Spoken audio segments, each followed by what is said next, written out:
Production begins with a coil feeder, feeding a strip of soft brass into a press, which then stamps out a series of flat blanks.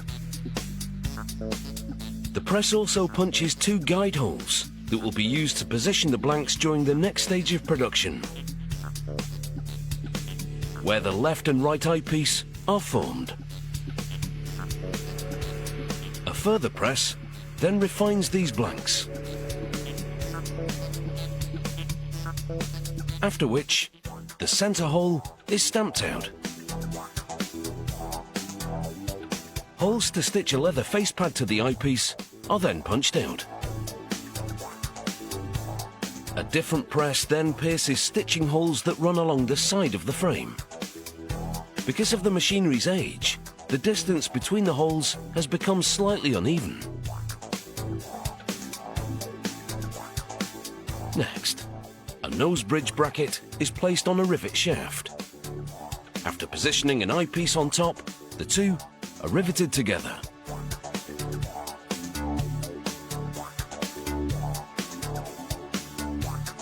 Before joining the left and right eyepiece, each is given a thorough polishing.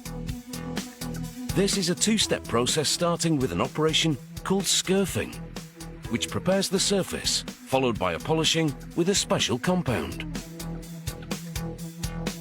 The side lenses are fitted at a 45-degree angle, so to marry each to its front lens, a 22.5-degree angle is ground on the adjoining edges of both. A slight burr left from the grinding process is removed.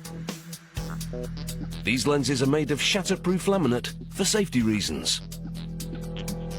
A piece of painted brass will serve as the lens frame. This has been annealed to soften it in preparation for the next phase, which first sees a small temporary support rod being inserted. The assembly is then placed in a clamp to fit a temporary brass cleat. A purpose-built hand press is then used to bend a section of the frame at 45 degrees. After removing the support rod, glue is applied to the edge of the front lens. And after fitting the side lens, a permanent brass cleat is used to secure the frame.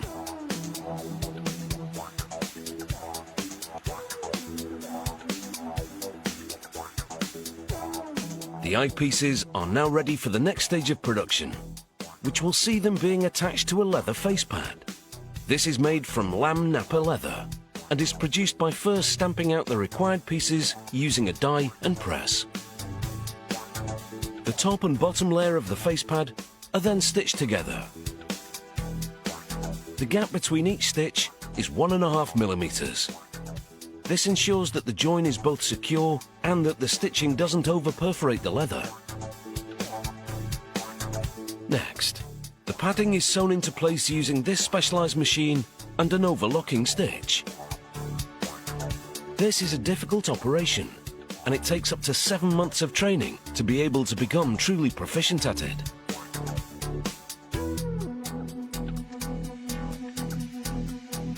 Before sewing the face pad to the eyepieces, the layers of the nose guard are glued together.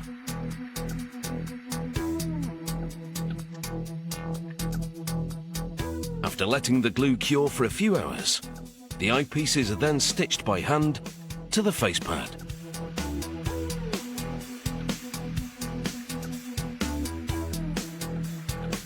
The goggles are now nearly complete. The frames and lenses are fitted into channels of the eyepieces.